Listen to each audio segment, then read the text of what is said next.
I've been trying not to talk about China too much to people here, you know, but every now and then, or, you know, if people are foolish enough to ask me how did you get on, I do go on about it a lot. But I mean, it was, out of all the countries I've been to in the world, you know, I had so many, you know, prejudices, I suppose. I had so many, you know, because of my generation, and you know, we heard about the Cultural Revolution and the, you know, all those things. It was just a thing. It was a story. And then to suddenly turn up at this incredibly modern country with the vastest buildings, the amazing, I mean, all the infrastructure, just the physical infrastructure. I mean, and you know, to be fair, I only saw Shanghai.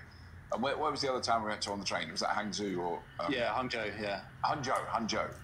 So I didn't see like the whole of China, but it was genuinely remarkable experience to go there, and it was made much easier, thankfully, having you there to guide me. I think even though once you've set it up, going through turnstiles at a train station is very simple. If you don't know what you're doing, you're in all sorts of trouble. You end up in Inner Mongolia or somewhere. I think I'm obviously very happy that you guys got out here, because I think we've always said, all of us have said, that for people to understand China a bit more, and especially in the early days when we started doing this and showing videos from China, people were very much like, a lot of people were like, oh, this is great, this is very nice, you know, great to see what China is really like. But there was a contingent of people who were like, you know, more negative comments. But I think in the last few years, we've seen those kind of comments disappear as, I guess, China becomes more mainstream, more people visit, and more people actually understand that what they've managed to do here is it's just remarkable. You know, growth of these mega cities, and everything's clean, and the infrastructure works, and so I'm glad you guys got in, and you enjoyed it, and you got back safely as well. Yeah, no, it was amazing. It was truly amazing. And actually, one fact I just read the last week was that China, just the rate of change and the scale of change. I think those are the two things that stayed with me. Was you know, what had happened even in the last 10 years there. So since you've been living there, it's been transformed. But one of the things that happened last year was, last year in China, they installed more solar than America has in total ever. And America is not sluggish when it comes to solar. They've been installing it for years. You know, it's not like they've been very, very keen to do it. But in 1 year, they installed more than America ever had. And I can't remember how, it's over 1,000 gigawatts of solar now in China. It's just mind-boggling. It is, isn't it? And, you know, we've seen this in multiple industries, that when China really puts its mind to doing something, they set to achieve it within, you know, 10 or 15 years. So the bullet train that you went on, how long ago? Like 10 years ago, that didn't, or 12 years ago, that didn't really exist. Right. Now it's the largest high-speed rail network in the world, of course. Yes. You know, the electric car industry, everything really. Yeah. It's just boggling, mind-boggling. And I think for me, it's really nice to get your perspective, because I've been here, and when you're in somewhere, you don't see that much change.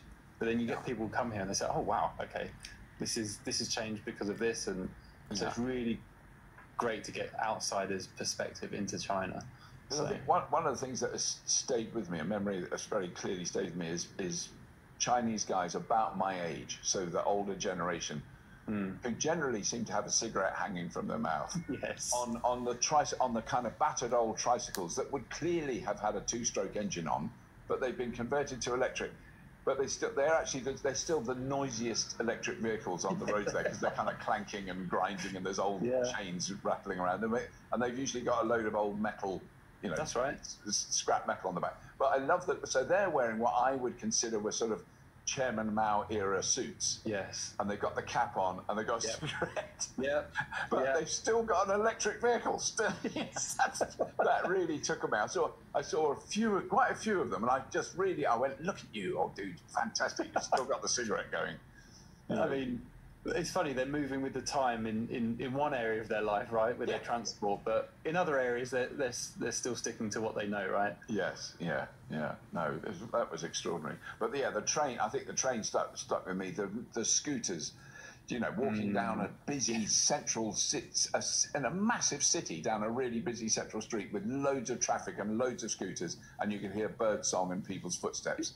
Yeah, it's uncanny, isn't it? I mean, we stood outside the hotel and there was no sound or smell, and you guys, like, this is so strange. We can hear everything. We can hear the birds. You can hear the river nearby, and this is in the middle of Shanghai. And also another one that I cannot believe, but I've had to look at video footage that we shot there, was the flowers in flower boxes along the highways. And you go, well, you can imagine it being a little bit near a posh building or near a government house. There might be a bit of that. But this went on for hundreds of miles. Who's gardening it? Who's planting it and looking after it? I mean, it was really well maintained. Miles and miles of beautiful flowers. It was that was extraordinary. It was, wasn't it? And I think that's why I think it was important we went out to the countryside of China as well, just to see what the other side. But even there, the roads were amazing. You know, there was street lights everywhere. 5G was everywhere. Yes, food was great. So because it's quite easy to get kind of a Shanghai goggles on you and think, if you're staying in the city. Yeah, like all of China's like this. But I think we got to Hangzhou, we got out to the countryside, and I think you could see a little bit of a different perspective as well. It was, you know, that was a lovely moment, like looking up a terraced farm, you know, up a mountain with bamboo forests all around, and then I could actually hear people chatting with each other up on the farm, and you're going, oh, that's very different. That's not like Shanghai. That's scruffy people growing vegetables up on exactly. Yeah. So, what have you been telling people? What's been your they say, oh, Robert, you've been to China. What was it like? What have you been replying? What have you been saying? I mean, it is generally in the kind of realm that we talk about. You know, obviously the traffic, the shift in that stuff.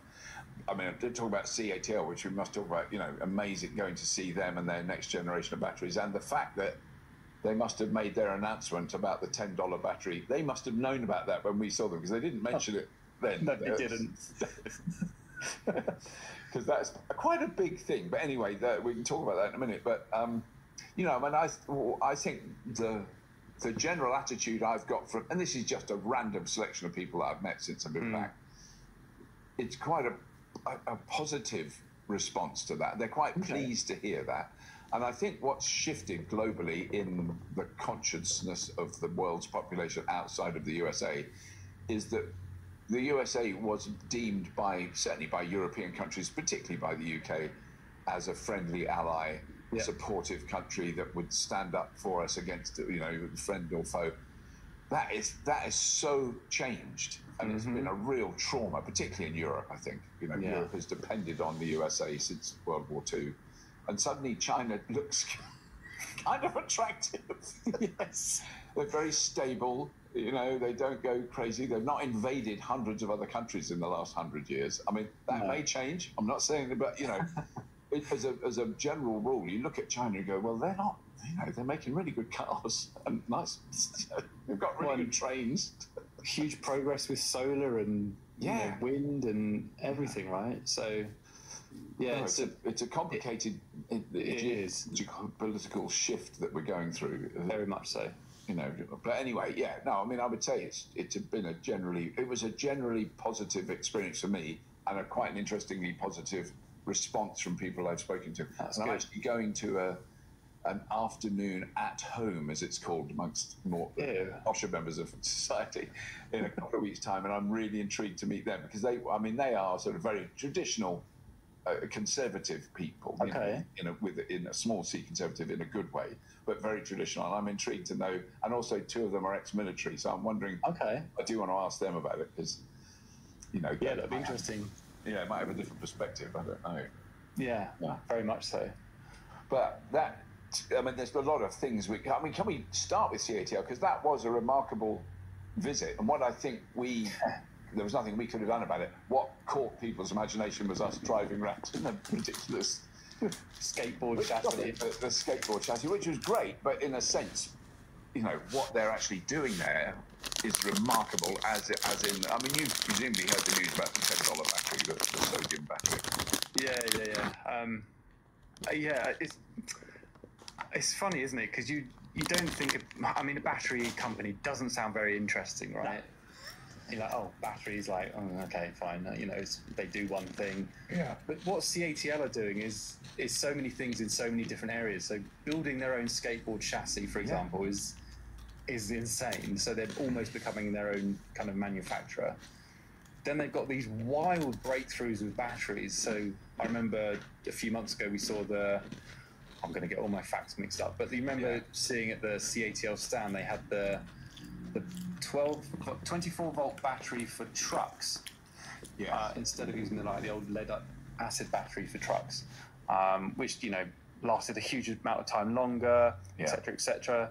Then they've also got the super fast charging, and then now it's all about sodium ion, which we've been hearing about for a long time, very long time, and now they're offering it and saying, well, this is going to be the cheapest battery you can get, and is going to decrease the price of cars by, well, who knows, 30% maybe? Yeah. I think it's sort of a massive storage for like multi-gigawatt batteries suddenly become economically plausible because they're not $700 million, which they would have been a few years ago. There might be $1 million for a massive battery array that would power a city. It's that kind of that. It's just absolutely groundbreaking, and also it's made of salt. Yes, effectively, isn't it? Yeah, one of the most abundant materials on Earth. Easily available anywhere. It doesn't have to really be mined.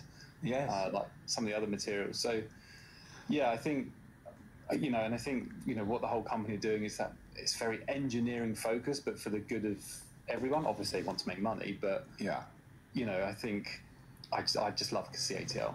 So, I mean, because I've been trying not to talk about China too much to people here, but every now and then, if people are foolish enough to ask me how did you get on, I do go on about it a lot. But I mean, it was out of all the countries I've been to in the world, I had so